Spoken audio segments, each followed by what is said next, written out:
Hello അസ്സലാമു അലൈക്കും, welcome back to Seela's food and crafts. ഇന്ന് ഞാനൊരു പുഡിംഗ് റെസിപ്പി ആയിട്ടാണ് വന്നിട്ടുള്ളത്. എനിക്ക് പുഡിംഗ് ഒന്നും സത്യം പറഞ്ഞാൽ ഉണ്ടാക്കാനൊന്നും അറിയില്ല. അങ്ങനെ ഞാൻ വളരെ സിമ്പിളായിട്ട് ഉണ്ടാക്കാൻ പറ്റിയ ഒരു പുഡിംഗ് ആയിട്ടാണ് വന്നിട്ടുള്ളത്.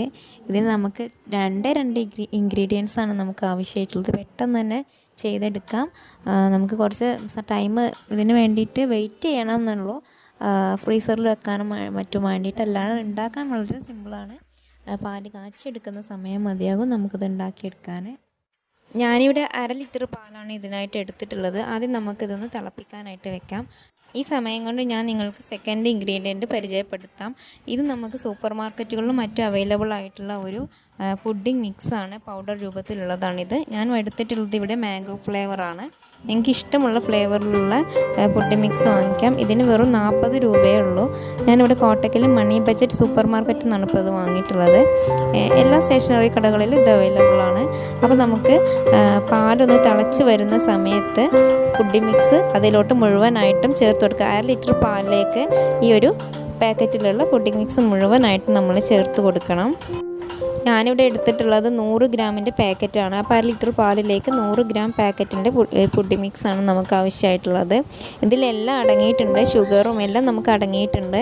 നമുക്കിതിൻ്റെ മധുരം ടേസ്റ്റ് ചെയ്ത് നോക്കിയിട്ട് കുറവാണെന്നുണ്ടെങ്കിൽ മധുരം വേണമെങ്കിൽ കുറച്ചും കൂടെ ചേർത്ത് കൊടുക്കാം. ബാക്കി എല്ലാ ഇൻഗ്രീഡിയൻസും, ഒരു പുഡിങ്ങിന് വേണ്ടിയിട്ടുള്ള എല്ലാ ഇൻഗ്രീഡിയൻസും ഇതിൽ അടങ്ങിയിട്ടുണ്ട്.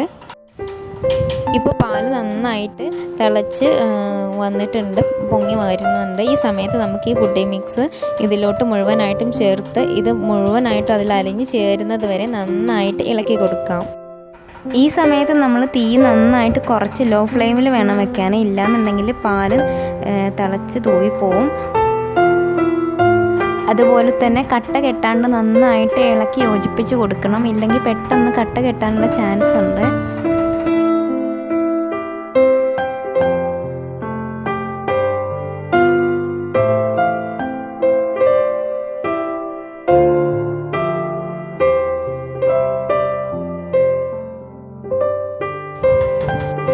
ഇപ്പോൾ നമ്മുടെ പുഡിങ്ങിനുള്ള മിക്സ് ഇവിടെ റെഡി ആയിട്ടുണ്ട്. ഇനി നമുക്ക് സ്റ്റൗ ഓഫ് ചെയ്തിട്ട് മറ്റൊരു പാത്രത്തിൽ നമുക്ക് നെയ്യോ അല്ലെങ്കിൽ ഓയിൽ എന്തെങ്കിലും തടവിയതിന് ശേഷം അതിലോട്ട് ഒഴിച്ചു കൊടുക്കാം.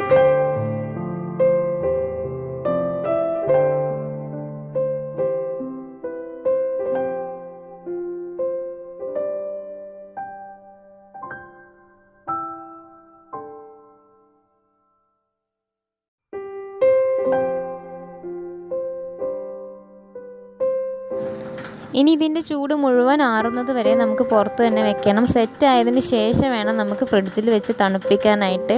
പുറത്ത് വെച്ചാൽ തന്നെ അത് ശരിക്കും സെറ്റായി കിട്ടുള്ളൂ.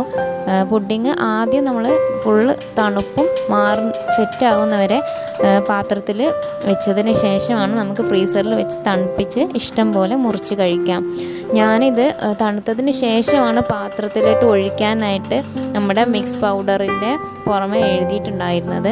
പക്ഷെ അങ്ങനെ ചെയ്യുന്ന സമയം നമ്മുടെ പെട്ടെന്ന് സെറ്റ് ആവാൻ തുടങ്ങുന്നത് കാരണം എനിക്ക് കുറച്ച് കട്ട കെട്ടിയായിരുന്നു എൻ്റെ പുഡിങ്. ഫ്രീസറിൽ 1-2 മണിക്കൂർ വെച്ചാൽ മതിയാവും നമുക്ക് പുഡിങ്. എന്നാൽ തന്നെ നല്ല തണുപ്പ് വരും. നല്ല തണുപ്പോട് കൂടി കഴിക്കുമ്പോഴാണ് അതിൻ്റെ ശരിക്കുള്ള ഒരു ടേസ്റ്റ് നമുക്ക് കിട്ടുള്ളൂ. തണുപ്പില്ലാതെ കഴിക്കുമ്പോൾ നമുക്ക് അത്ര ടേസ്റ്റായിട്ട് തോന്നില്ല. അപ്പോൾ ഇത്രയേ ഉള്ളൂ, വളരെ പെട്ടെന്ന് തയ്യാറാക്കാൻ പറ്റുന്ന ഒരു പുഡിങ്ങാണിത്. ഞാൻ മാംഗോ ഫ്ലേവർ എടുത്തെന്നുള്ളൂ, നിങ്ങൾക്ക് ഇഷ്ടമുള്ള ഫ്ലേവറിൽ എടുക്കാം. അപ്പോൾ എല്ലാവരും ട്രൈ ചെയ്ത് നോക്കുമെന്ന് വിചാരിക്കുന്നു. നിങ്ങളുടെ ഫീഡ്ബാക്ക് കമൻ്റായിട്ട് അറിയിക്കുക. അപ്പോൾ മറ്റൊരു വീഡിയോ ആയിട്ട് വീണ്ടും വരുന്നത് വരെ ബൈ ബൈ.